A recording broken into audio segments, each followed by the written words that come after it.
Bismillahirrahmanirrahim. Assalamualaikum warahmatullahi wabarakatuh.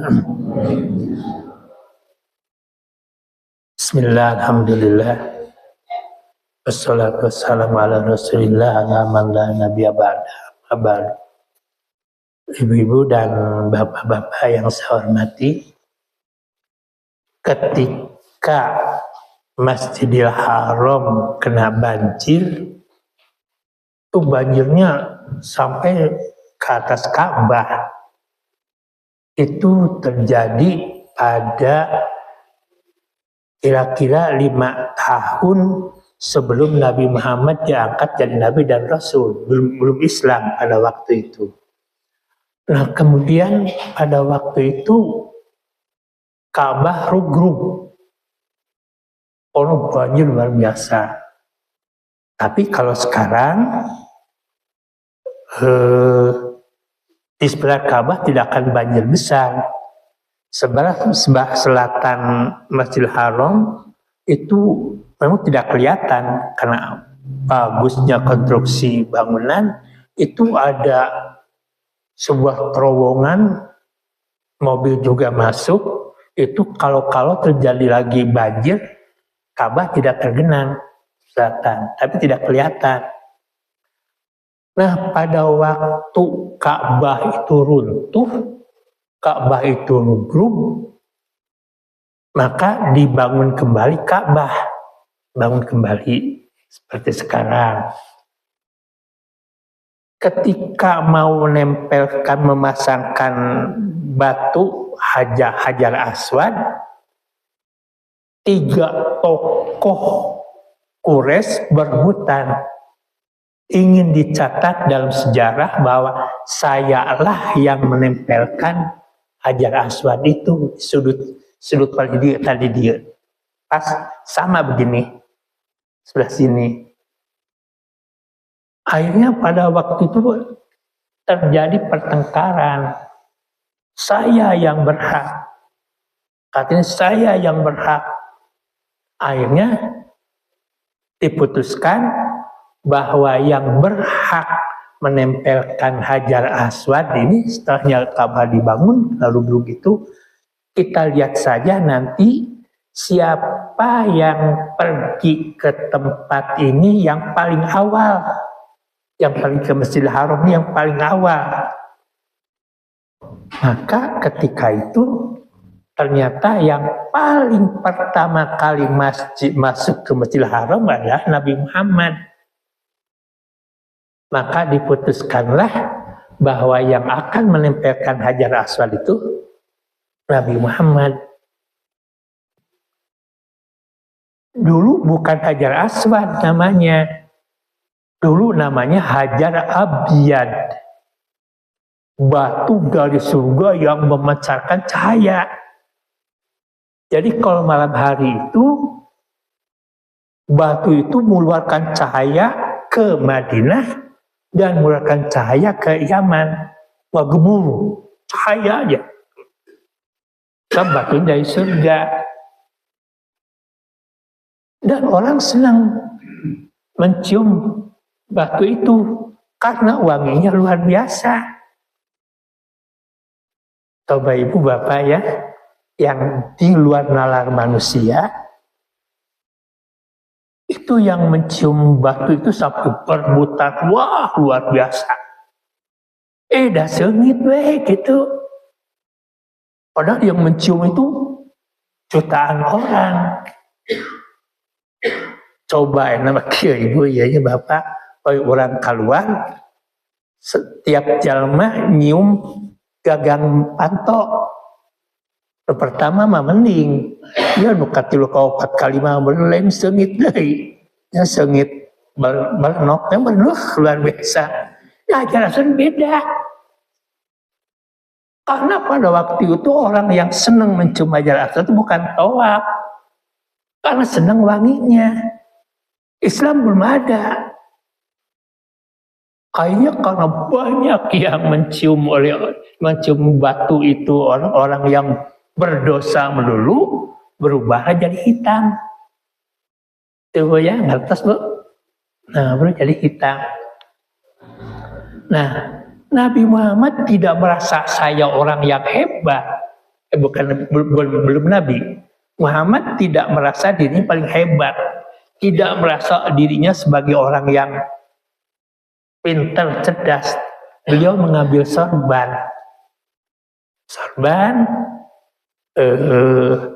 kata sebagian riwayat, sorbannya segi 4, kata sebagian riwayat sorbannya ditikalkan, jadi ditikalkan jadi tilunya, sekali hariukeun geuning. Nah, kata sebagian lagi segi 4. Maka ditaruh di bawah, kemudian batu Hajar Aswad itu disimpan di sorban. Kata Nabi Muhammad, antum pegang ujung-ujung sorban masing-masing. Dipegang ujung sorban. Udah 3 kabilah tokoh Quraisy itu batunya simpan dalam sorban, diangkat oleh bertiga. Kemudian Muhammad batunya diangkat, ditempelkan. Nah, itu begitu cerdasnya Nabi Muhammad. Itu terjadi pada tanggal 20 Dzulhijjah, 5 tahun sebelum Nabi Muhammad diangkat jadi Nabi. Belum ada Islam. Pada waktu itu bertepatan lahir Siti Fatimah radhiyallahu anha dari kandungan wanita mulia Siti Khadijah. Maka putra Nabi itu diberi nama Fatimah Az-Zahra. Fatimah artinya mufassal. Mufassal artinya sapih. Disapih. Orang yang menyusui kan pada 2 tahun fisol, disapih. Az-Zahra artinya cemerlang, artinya cahaya, artinya bunga mekar yang wangi ke dunia. Az-Zahra itu. Nah, itu terjadi pada hari Jumat, belum ada Jumatan, belum ada Islam.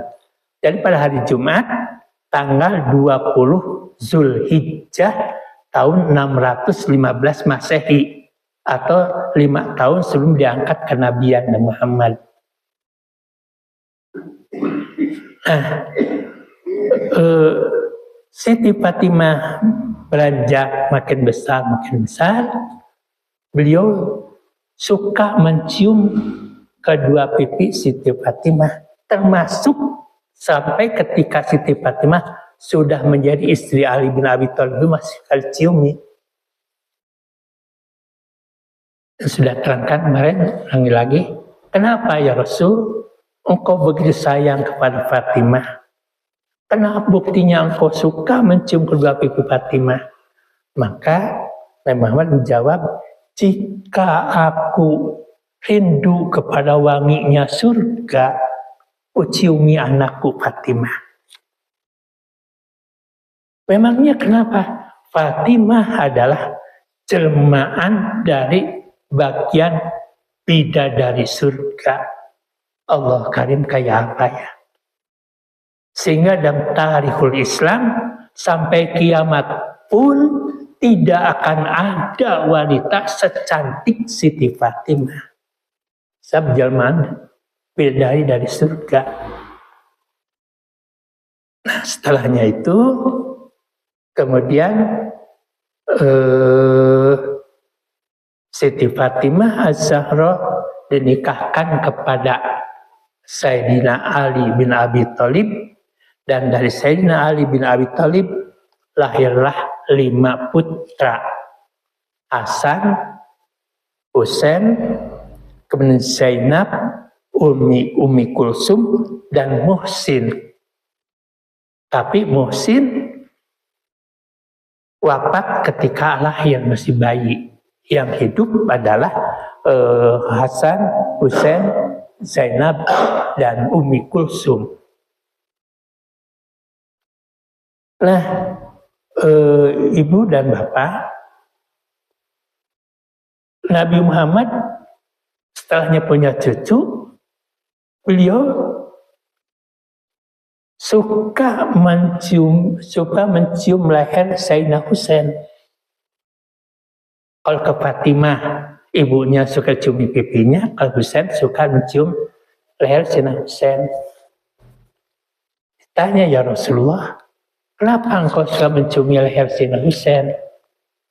Maka Muhammad menjawab, nanti cucuku yang ini akan dipenggal kepalanya di Bukit Karbala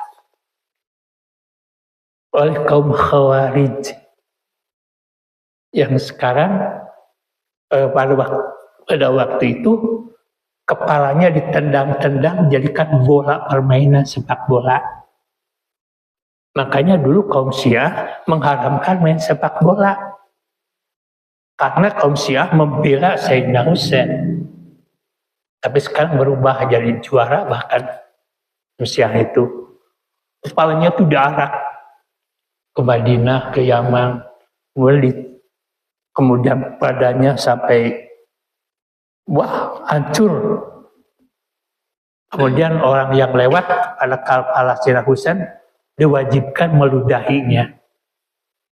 Nah, dari Sayyidina Husain, Siti Fatimah punya 5 putra yang hidup 4, yaitu antara Sayyidina Husain melahirkan Imam Zainul Abidin, melahirkan Zainul Abidin, melahirkan Muhammad Al-Baqir, dari Muhammad Al-Baqir itu melahirkan Imam Imam Ja'far Shadiq, dari Ja'far Shadiq melahirkan Imam Ali Al-Uraidi, Imam Ali Al-Uraidi melahirkan Imam Ubaidillah, Imam Ubaidillah melahirkan Ahmad Al-Muhajir, Ali Ahmad Al-Muhajir melahirkan Muhammad Muhammad An-Naqib, Muhammad An-Naqib melahirkan Muhammad Isa dari Muhammad An-Naqib melahirkan Muhammad Isa An-Naqib, di Muhammad Isa An-Naqib melahirkan Alawi Al-Uraidi, di Al-Uraidi melahirkan Ahmad Al-Muhajir, di Ahmad Muhajir melahirkan Ahmad Shah Jalaluddin, Jalaluddin melahirkan Jamaluddin Al-Akbar Al-Husain, Jamaluddin Akbar Al-Husain melahirkan Abdullah Al-Dabthal, Abdullah Al-Dabthal melahirkan Imam Sunan Gunung Jati, Imam Sunan Jati melahirkan diantaranya melahirkan Zainul Arifin, melahirkan Imam Zainul Abidin, melahirkan Abdul Karim, di Abdul Karim yang disebut dengan yang disebut Sultan apa tuh yang di nama jalan itu. Nah, Abdul Karim itu dimakamkan di Imogiri, Yogyakarta. Saya alhamdulillah dengan istri saya Al-Maghfurah, Allahu Yarham, pernah ziarah ke sana, ke Imogiri. Itu tangganya ada 499 tangga.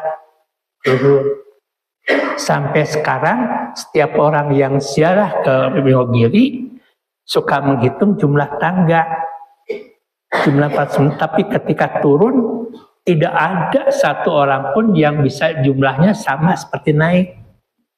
Ada yang jadi 500, ada yang jadi 500 sekian, ada yang kurang sampai sekarang. Nah, dari Abdul Karim melahirkan Abdul Fattah Al-Mafaqih, di Abdul Fattah Al-Mafaqih melahirkan Muhammad Yahya melahirkan Muhammad Amin, Muhammad Yahya, Muhammad Urban melahirkan Muhammad Yahya, Muhammad Urban dan Muhammad Yahya. Kalau bersyarah ada di Pangkalan, di dekat rumahnya Isa almarhum, dari Muhammad Urfan Lumajaya melahirkan Eyang Muhammad Amin. Eyang Muhammad Amin adanya di Parabon, silahkan Tuan Nabi. Kalau ingin tahu, makamnya dekat pohon alpukat. Kalau mau ke sana, bawa saja Aib tahu tempatnya di sana. Nah, itu dari silsilah Kanjeng Muhammad dari Sayyidina Husain. Nah, dari itu Nabi Muhammad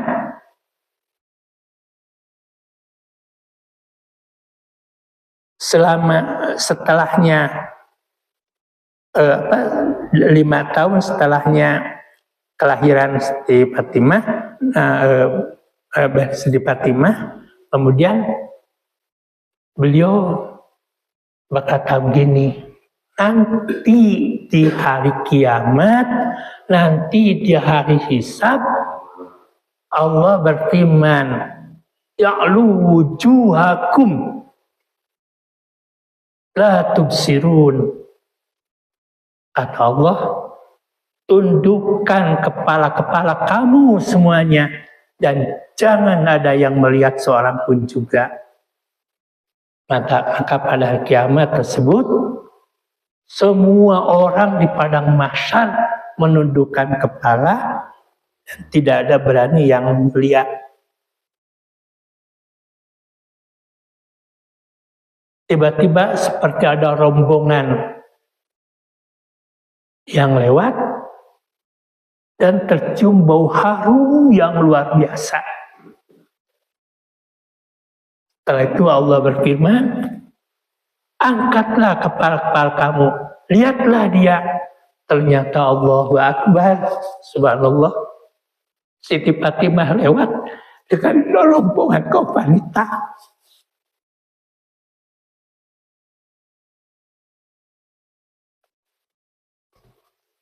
Siti Fatimah lewat diiringi oleh sejumlah kaum wanita. Siapa ya Rasul? Itu adalah anakku Fatimah yang akan memimpin rombongan kaum wanita masuk ke dalam surga.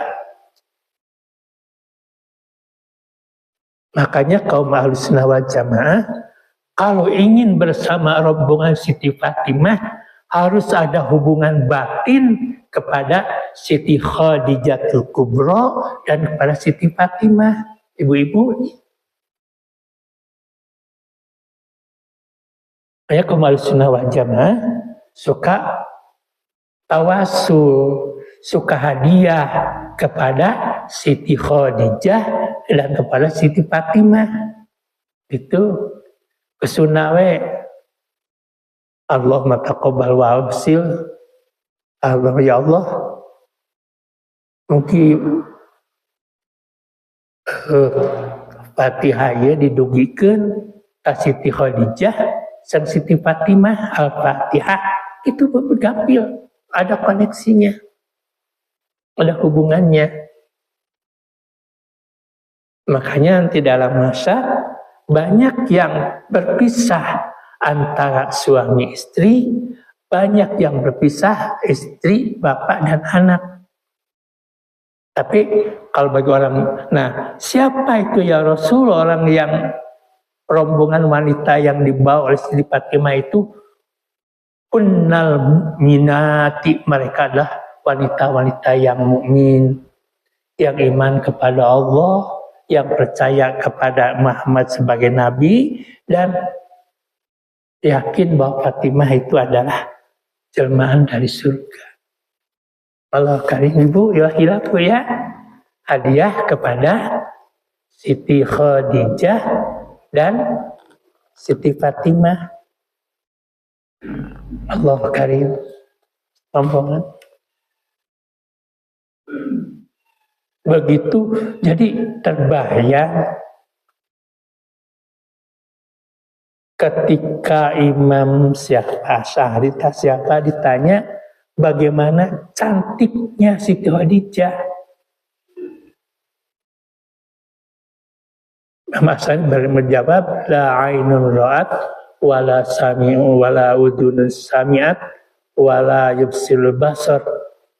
Cantiknya Siti Fatimah itu lidah tidak akan mampu mengucapkannya. Bila mendengarkan cantiknya Siti Fatimah, wala udhun sangat, telinga tidak akan mampu mendengarkannya. Wala qaulun lisan, dan bila menceritakan cantiknya Siti Fatimah, lidah tidak akan mampu mengucapkannya. Nah, kata Rasul, nanti yang akan menjadi pemimpin para bidadari di surga itu adalah Siti Fatimah. Dan akan membawa rombongan wanita-wanita mukminah. Nah, payah lagunya dihoyong mah itu hadiah ke Siti Khadijah, ibu kandungnya Siti Fatimah, dan cucunya Nabi Muhammad yang lahir dari kandungan Khadijah adalah Siti Fatimah. Diberi nama Fatimah Fisol. Fisol itu di sapi. Orang Arab itu dulu kalau punya anak tidak suka disusui oleh ibu kandungnya, tapi disusui oleh orang lain. Kalau Siti Fatimah tidak, disusui oleh ibu kandungnya sendiri, Siti Khadijatul Kubra. Maka bila Fatimah bisa dipisahkan dari ketika selesai menyusui, dipisahkan dari ibu kandungnya sendiri. Nah, itu Nabi Muhammad menyebarkan Islam selama 13 tahun di Makkah, cuma 120 orang yang Islam. 13 tahun tuh, 120. Jadi, nah ini Bapak dan Ibu, kita punya kewajiban. Mau nurut, mau enggak jadi masalah. Punya kewajiban mengajak mereka pergi ke masjid. Minimal 1 orang saja mengajak Ustaz ke masjid. Punya kewajiban. Kadang dia mau dan tidak, nggak jadi masalah. Kang Jong Rasul aja 13 tahun di Makkah menyebarkan Islam cuma 120 orang. Nah ini punya kewajiban, kita ngajak yuk ke masjid. Dia mau dan tidak bukan masalah kita, itu adalah hidayah dari Allah Subhanahu wa taala. Nah, setelahnya itu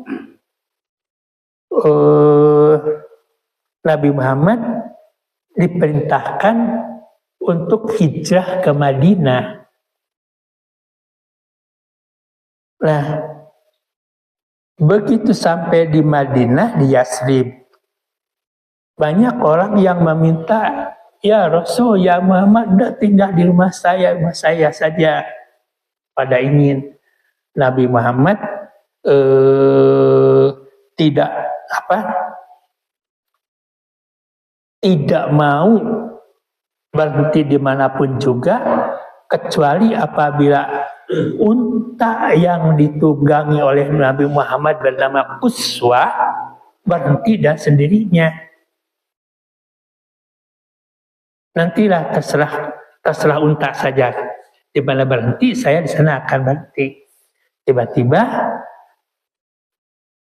unta yang ditunggangi Nabi Muhammad yang bernama Quswa, warnanya putih, itu bertahun-tahun selalu membawa Nabi Muhammad berhenti di sebuah tempat, di sebuah kampung, di dekat sumur yang bernama sumur Quba. Dan di tempat itulah akhirnya dibangun sebuah masjid Quba. Dan sumur itu diberi nama sumur Mubarak sampai sekarang. Sehingga kata Nabi Muhammad, siapa orang yang berwudu di sumur Quba ini, kemudian melakukan sholat 2 rakaat, kama salil umrota, pahalanya sama dia mengerjakan umroh. Sekarang sudah dirubah jadi keran. Sumurnya masih ada, tapi ditutup seperti di Mekah. Sumur Zam-Zam sekarang ditutup menjadi keren-keren saja. Nah setelahnya itu Nabi Muhammad setelahnya mendirikan Innamal masjidu ussisa littaqwa, bahwa masjid ini diperuntukkan bagi orang-orang yang bertakwa. Kemudian dari Kuba itu, masjid di Sumur Kuba, sekarang namanya Kampung Kuba, Qaryatul Kuba, di Kuba, beliau pindah lagi, hijrah lagi ke sebuah tempat yaitu Kampung Yasrib. Yasrib itu adalah nama orang, yaitu Yasrib bin Lut bin Amlit bin Syam bin Nuh. Jadi Yasrib bin Lut bin Amlit bin Syam bin Nuh. Yasrib keturunan Nabi Nuh, sehingga kampung itu yang menjadikan tempat tinggal itu nama oleh orang yang bernama Yasrib bin Lut bin Amlit bin Syam bin Nuh. Nah sekarang Yasrib berubah namanya menjadi Madinah Munawwarah, Madinatul Munawwarah, Madinah yang bersinar, Madinah yang bercahaya. Nah ibu-ibu dan bapak-bapak, sekali lagi ini khusus pada ibu-ibu ya, tolong juga pada bapak sampaikan ke istri bapak-bapak, putri bapak-bapak, itu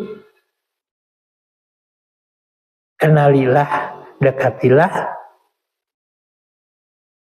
Siti Khadijah dan Siti Fatimah yang lahir pada tanggal 20 Zulhijjah. Ulah dibalik dari para artis apa, artis Fatimah tidak apa-apa, itu yang akan menjadi pimpinan yang memimpin rombongan wanita-wanita ke surga.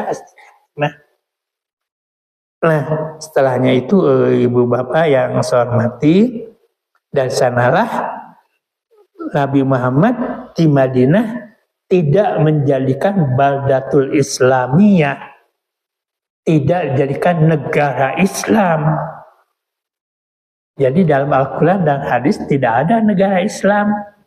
Di muka nggak akan ada. Yang ada adalah Darussalam, negara yang sejahtera, negara yang damai. Nah, dari mulai Nabi Muhammad menyebarkan Islam di Madinah, maka Islam sekarang menyebar sampai ke negara kita, ke Indonesia.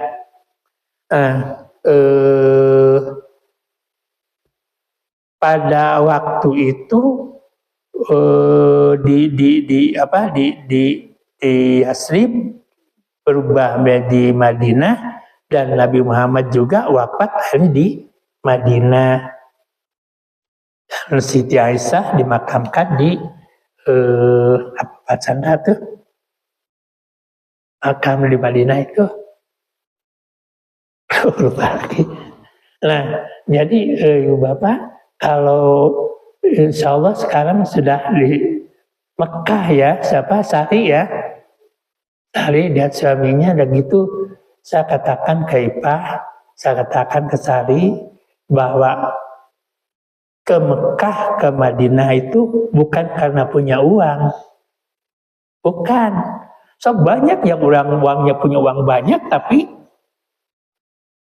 tidak mau pergi ke Mekah, ke Madinah. Alasannya apa? Belum diundang sama Allah. Dan memang orang yang ke sana itu kan dapat undangan dari Allah. Ipah dan anaknya tidak sangka-sangka ada yang mengumrohkan. Sekarang Sari dan suaminya akan umroh ke sana, ada yang mengkosi dari Jakarta. Saya aja sudah 11 kali, ongkos sendiri baru sekali gitu. Nah itu jadi ternyata subhanallah, diundang gitu. Nah, hanya jalannya hai suci itu tergantung kepada keinginan Allah siapa yang akan diundang. Ya mudah-mudahan saya dulu begini, ketika satu, jangan sekali-kali berkata gimana teuing abdi tiasa ka Mekah. Jangan, sebab Allah tatadzanni abdi, aku ini akan mengijabah sesuai dengan prasangkanya sendiri. Kalau dia mengatakan gimana teuing bisa ka Mekah ka Madinah, ya gimana tidak akan jadi.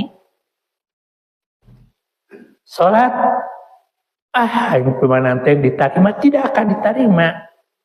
Tapi yakin salat saya diterima. Allah itu tergantung kepada dhanni abdi, tergantung kepada keyakinannya sendiri. Sugesti lah mencek urang mah. Nah gitu ibu bapak, semoga hanya saya dulu ya cenah ada yang masih jasa kepada saya, masih ingat banget seorang ibu-ibu lamun hayang kaditu cenah ya amalkeun pendek doana teh Allahumma aminni bi bakkatil mubarakati wa madinatil munawwarah. Gitu. Saya masih ingat itu sampai sekarang. Tahun berikutnya ada yang menghajikan Allahumma aminni Allahumma aminni bi bakkatil mubarakah wa madinatil munawwarah. Allahumma aminni bi bakkatil mubarakah wa madinatil munawwarah. Ya Allah, amankanlah saya ke Mekah yang penuh barokah, wa madinatil munawwarah, dan Madinah yang bercahaya. Saya itu seorang ibu-ibu pada yang ngasih, nggak tahu saya juga. Allahumma aminni bi bakkati itu Makkah itu Bakkah. Jadi Allahumma aminni, amankanlah saya bi bakkatin ke Bakkah. Hanya orang sok kagok nyebutnya Mekah, padahal Bakkah itu artinya nangis. Makanya orang sekuat-kuatnya diri ketika pertama kali ke Mekah lihat Ka'bah, Bakkah, menangis. Allahumma aminni bi bakkatil mubarakatin wa madinatin munawwaratin. Allahumma aminni bi bakkatin mubarakah wa madinatin munawwarah. Allahumma aminni bi bakkatin mubarakah wa madinatin munawwarah. Itu masih ingat saya seorang ibu-ibu itu yang ngasih amal kita tahun berikutnya berangkat. Untuk itu ibu bapak kita berdoa untuk Sari yang berada sekarang di Mekah ya kalau nggak salah, atau masih di Madinah, nggak masih jauh dari Mekah. Suaminya semoga diberikan kesehatan, sehat walafiat, dan juga pulangnya menyandang umrotan magfiratan, dan juga kepada kita semoga Allah dengan hak Allah dan hak Muhammad, Allahumma inna nas'aluka bihaqqillah wa bihaqqi Muhammadin sallallahu alaihi wasallam aminni bi bakkatin mubarakatin wa madinatin munawwarah. Ya Allah, kami yang duduk bersimpuh ini memohon dengan haknya Nabi Muhammad, memohon dengan haknya Nabi Muhammad, kami cepat undang ke Madinah, ke Mekah Mubarakah dan Madinah Mubarakah dan Madinah Munawwarah. Al-Fatihah. Bismillahirrahmanirrahim. Bismillahirrahmanirrahim. Alhamdulillahirabbil alamin. Arrahmanirrahim. Maliki yaumiddin. Iyyaka na'budu wa iyyaka nasta'in. Ihdinas siratal mustaqim. Siratal ladzina an'amta 'alaihim ghairil maghdubi 'alaihim waladdallin. Kas nanya. Susikum nafsi bertakwa Allah. Assalamualaikum warahmatullahi wabarakatuh.